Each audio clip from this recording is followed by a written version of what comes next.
Alright, so I'm making this video because, or if anybody finds this, I really don't know what I'm trying to say. I'm breathtaking at what I've done, and I apologize.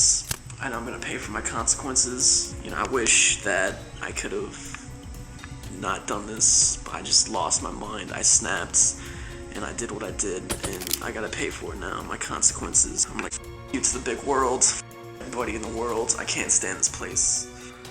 अभी आपने video में जिस लड़के को देखा, इस 16 साल के लड़के ने ये वीडियो तब रिकॉर्ड किया जब वो इस घर में 4 लोगों को एक हथौड़े से मौत के घाट उतार चुका था। वो उन सड़ती हुई लाशों के बीच इस घर में रहा। इस घर के आसपास के रहने वाले लोगों ने भी इस बदबू को महसूस किया, पर वो उसका सोर्स पता नहीं कर पाए। इस वीडियो को आपको अंत तक देखना चाहिए, क्योंकि इस वीडियो को देखने के बाद शायद आप भी ऑनलाइन लोगों से बात करने से पहले 10 बार सोचेंगे। मेरा नाम है मनीष और आप देख रहे हैं केस ऑफ फार्मविल वर्जीनिया। 20 साल का रिचर्ड मैक्रोस्की कैलिफोर्निया की कैस्ट्रो वैली में अपने पिता और बहन के साथ रहा करता था। इसकी मां इन्हें बहुत पहले छोड़ के जा चुकी थी, रिचर्ड जब महज 8 साल का था। रिचर्ड बचपन से ही बहुत ज़्यादा शांत और अकेला रहने वाला बच्चा था। उसके ज़्यादा फ्रेंड भी नहीं थे। रिचर्ड को हाई स्कूल में बहुत ज़्यादा बुली किया जाता था, पर उसने कभी इस चीज़ का विरोध नहीं किया और ना कभी लड़ाई करी।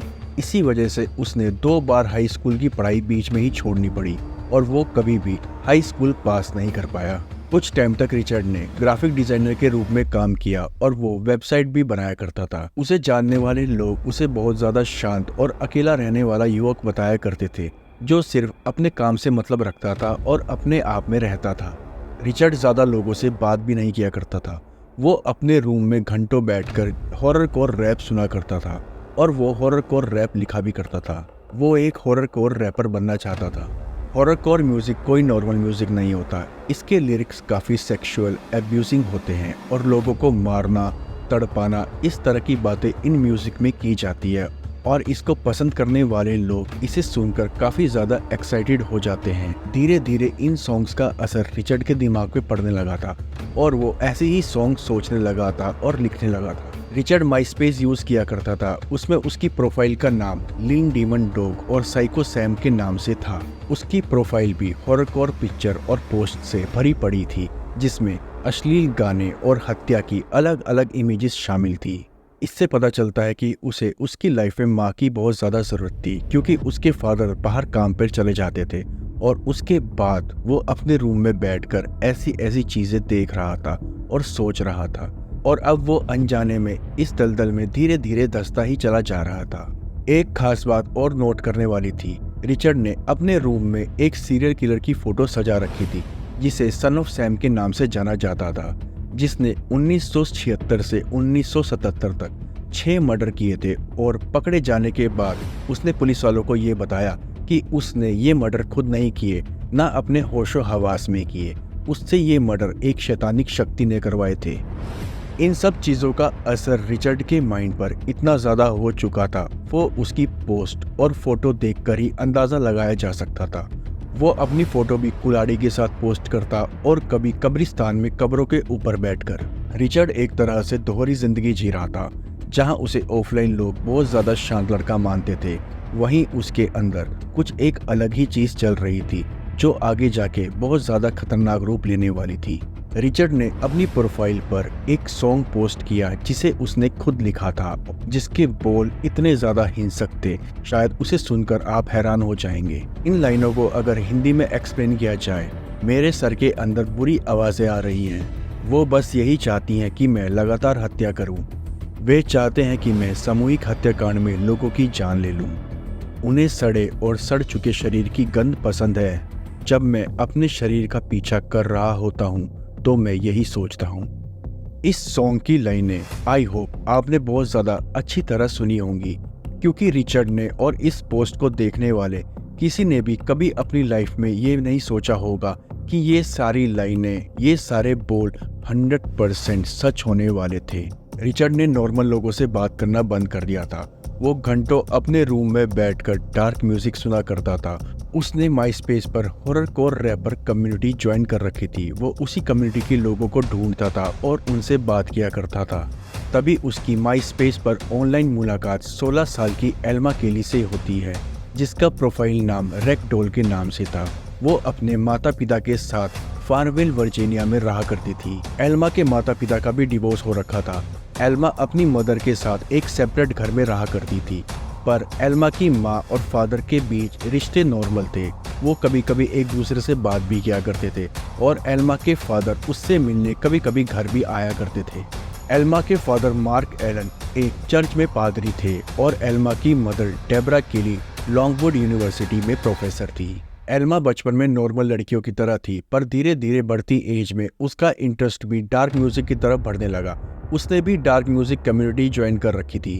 एल्मा पर इस कम्युनिटी का असर इतना ज्यादा पड़ चुका था कि उसने अपने बालों को चटक पिंक कलर का करवा लिया था और आंखों पर बड़ा बड़ा मेकअप करने लगी थी, जो उसकी एज के बच्चे नहीं करते थे। वो अपनी एज के बच्चों से ज्यादा बड़ी लगने लगी थी। इन सब चीजों को देखकर एल्मा के माता पिता भी काफी चिंतित थे, पर उन्हें लगा बढ़ती एज के साथ ये सब चीजें ठीक हो जाएंगी। उन्हें इस चीज का बिल्कुल भी अंदाजा नहीं था कि इन सब चीजों की वजह से उनकी लाइफ एक अलग ही मोड़ लेने वाली है, जिसके बारे में उन्होंने कभी भी अपने सपने में भी नहीं सोचा था। एल्मा और रिचर्ड की दोस्ती धीरे धीरे बढ़ने लगी। ये दोनों घंटों एक दूसरे से चैटिंग किया करते थे और एक दूसरे को वीडियो भी भेजा करते थे। The ragdoll, amazing ragdoll, and I got my wall of awesomeness that I call it. Lots of posters and flyers and a Hatchet Man charm and random stuff. A hatchet on how the battery. Elma Richard को लेकर इतना ज्यादा serious नहीं थी। वो उसके साथ flirt किया करती थी, पर रिचर्ड एल्मा को लेकर बहुत ज्यादा सीरियस था और उसे अपनी गर्लफ्रेंड मानने लगा था। एल्मा की एक और ऑनलाइन फ्रेंड थी जिसका नाम मेलानी था। मेलानी 18 साल की थी और वेस्ट वर्जीनिया में रहा करती थी, जो एल्मा के घर से 4 घंटे की दूरी पर था। मेलानी का ऑनलाइन नाम माई स्पेस पर फ्री एबॉर्शन था और उसकी भी प्रोफाइल पूरी हॉररकोर पोस्ट से भरी पड़ी थी। वो भी अपनी माई स्पेस की प्रोफाइल पर सिगरेट पीते हुए, शराब पीते हुए, नशा करते हुए और हॉररकोर रैप पोस्ट किया करती थी। एल्मा और मेलानी की दोस्ती भी हॉररकोर कम्युनिटी में जुड़े होने की वजह से हुई थी और इन्होंने कई कॉन्सर्ट साथ में ज्वाइन भी करे थे।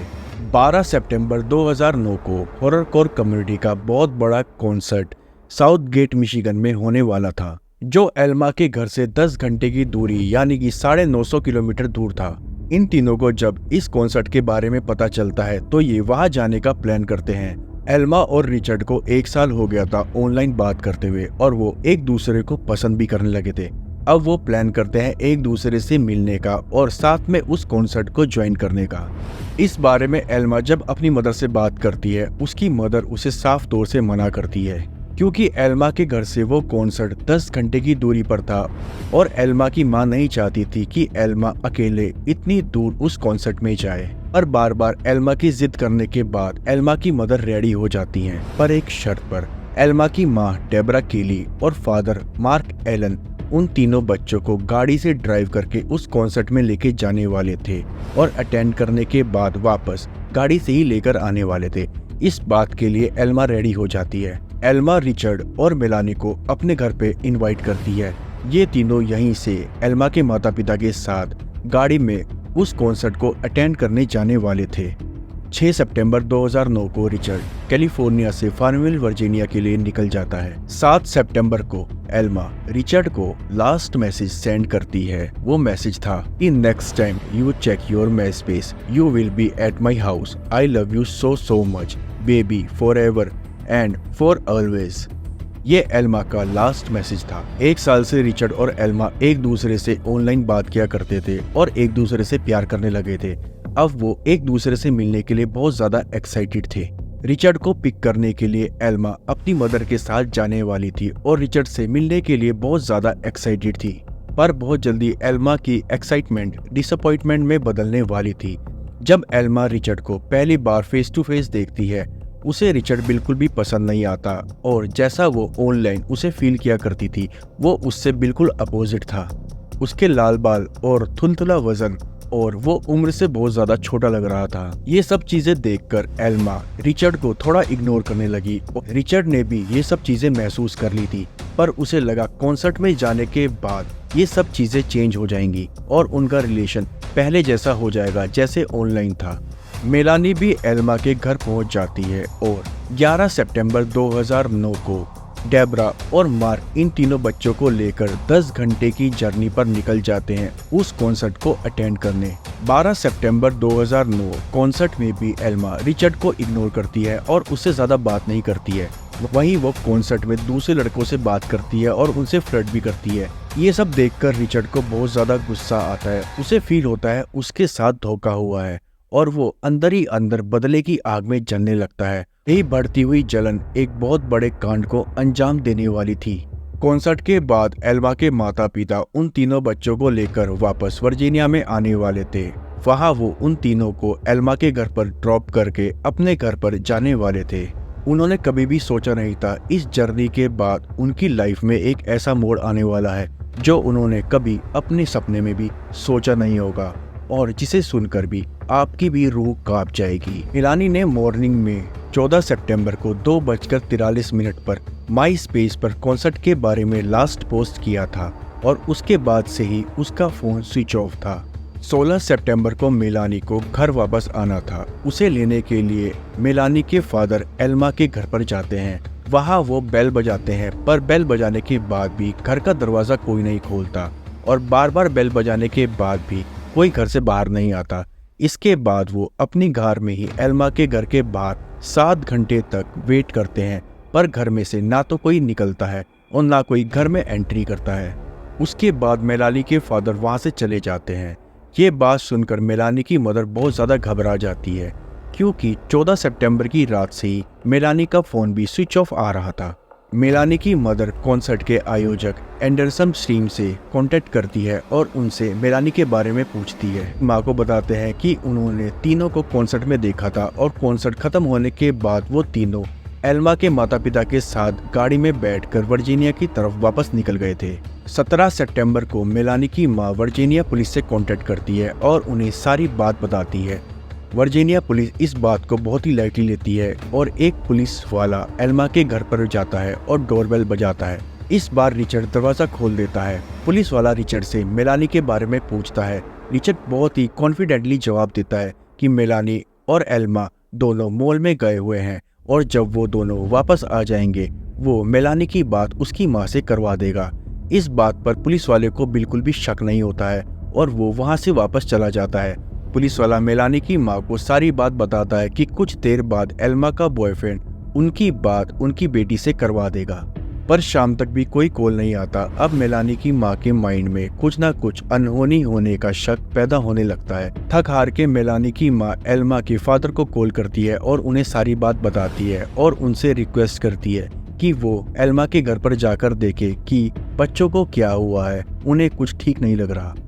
17 सितंबर शाम को 5 बजे मार्क एल्मा के घर पर पहुंचते हैं बच्चों को देखने के लिए और उसके बाद से मार्क का फोन भी स्विच ऑफ आने लगता है। मेलानी की माँ अब बहुत ज़्यादा डर जाती है क्योंकि मार्क का फ़ोन भी बार बार कॉल करने पर स्विच ऑफ आने लगा था और उनके पास अब कोई रास्ता नहीं था। उनके दिमाग में भी बहुत ज़्यादा नेगेटिव बातें आने लगी थी। अगले दिन 18 सितंबर को मेलानी की माँ वापस वर्जीनिया पुलिस को कॉल करती है और उन्हें सारी बात बताती है। वो बताती है कि एल्मा के फादर मार्क भी वहाँ पर गए थे और जब से वो वहाँ बच्चों को देखने गए हैं उसके बाद से मार्क का फ़ोन भी स्विच ऑफ आ रहा है। The family in Farmville, Virginia, and he's been basically missing for the past 2.5 days. I can't get a hold of her. Her cell phone's turned off. What's worse is the girl that she was staying with. Nobody knows where she is. Her cell phone is turned off. His daughter's boyfriend is staying there, and I've talked to him several times today, and I've gotten different stories from him. But my husband went down. He was supposed to pick up my daughter yesterday. And he went down there and he arrived at about 11 o'clock in the morning. sat there for 8 hours outside the house. Nobody showed up. इस बात से police वाले सतर्क हो जाते हैं और इस बात को काफी सीरियसली लेते हैं। दो पुलिस वाले एल्मा के घर पर जाते हैं और वो देखते हैं फ्रंट डोर पहले से ही ओपन है और जैसे ही वो दो पुलिस वाले उस घर के पास जाते हैं उन्हें बहुत ही गंदी बदबू आने लगती है। ये बदबू इतनी तेज और इतनी गंदी थी कि उनमें से एक पुलिस वालों को वहीं पर उल्टी आने लगती है। पुलिस वाले इस बदबू को पहचान चुके थे कि ये कोई नॉर्मल बदबू नहीं है बल्कि किसी सड़ती लाश की बदबू है। और जैसे ही पुलिस वाले उस घर के अंदर जाते हैं वहाँ का मंजर देखकर वो चौंक जाते हैं क्योंकि ऐसा केस उन्होंने कभी भी अपनी लाइफ में पहले नहीं देखा था।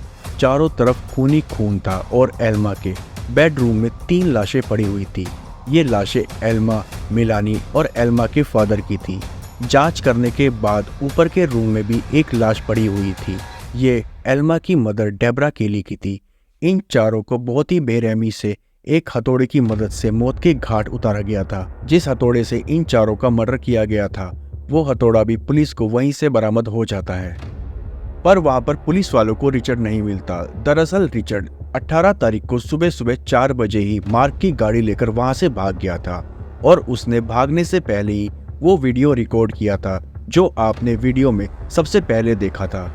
वो वीडियो उसने रिकॉर्ड किया था क्योंकि अब उससे उन सड़ती हुई लाशों की बदबू सही नहीं जा रही थी और वो वहां से भागना चाहता था। वो बहुत तेज गाड़ी चलाकर एयरपोर्ट की तरफ जाने लगता है। तभी उसकी गाड़ी अनकंट्रोल होकर साइड में फंस जाती है। वहाँ एक पुलिस वाला उसकी गाड़ी का चालान करता है और उससे पूछता है ये गाड़ी किसकी है। तब भी रिचर्ड बहुत ही कॉन्फिडेंटली जवाब देता है ये गाड़ी मेरी गर्लफ्रेंड के फादर की है। इस बात पर पुलिस वाले को कोई शक नहीं होता। वो उसका सिर्फ एक चालान करता है और उसकी मदद के लिए एक टो ट्रक को बुलवाता है। रिचर्ड जब उस टो ड्राइवर के बगल में बैठता है उस टो ड्राइवर को भी रिचर्ड के कपड़ों में से बहुत ज्यादा बदबू आ रही थी क्योंकि रिचर्ड उस घर में कुछ दिन तक उन सड़ती हुई लाशों के बीच रहा था।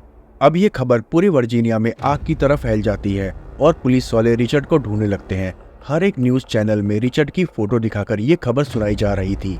तभी फार्मिल एयरपोर्ट के सफाई कर्मचारी एक लड़के को एयरपोर्ट के बाहर संदिग्ध अवस्था में सोते हुए देखते हैं। उसने ब्लैक कलर की हुडी पहनी हुई थी और जब कर्मचारी उसके पास से गुजरते हैं तो उन्हें काफी तेज बदबू आती है। तभी एयरपोर्ट वाले पुलिस वालों को कॉल करते हैं और उन्हें बताते हैं कि एक लड़का ऐसे एयरपोर्ट के बाहर लेटा हुआ है और उसके पास से बहुत ज्यादा बदबू आ रही है। वर्जीनिया पुलिस देरी न करते हुए एयरपोर्ट पर पहुंचती है और वो जैसे ही उस लड़के के पास जाते हैं ये लड़का कोई और नहीं बल्कि रिचर्ड ही था। पुलिस वालों को रिचर्ड के कपड़ों पर खून के धब्बे भी दिख रहे थे। एयरपोर्ट से रिचर्ड को गिरफ्तार कर लिया जाता है। गिरफ्तार करने के बाद भी रिचर्ड बहुत ही नॉर्मल तरह से बिहेव कर रहा था। वो बिल्कुल भी डरा हुआ या कंफ्यूज नहीं था और थोड़ी सी पूछताछ के बाद ही वो अपना सारा गुनाह कबूल कर लेता है। रिचर्ड पुलिस वालों को बताता है वो एल्मा के बदले हुए व्यवहार से बहुत ज्यादा गुस्सा था और जब एल्मा कॉन्सर्ट में दूसरे लड़कों से फ्लर्ट कर रही थी ये बात रिचर्ड को बिल्कुल भी पसंद नहीं आई और उसका गुस्सा बहुत ज्यादा बढ़ चुका था।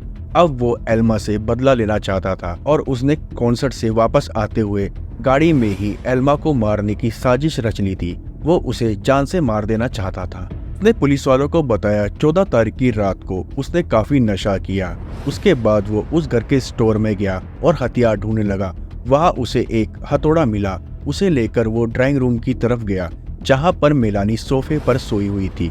उसके बाद उसने मेलानी के सर पर उस हथौड़े से वार किए जिसके बाद मेलानी की नींद में ही जान चली गई।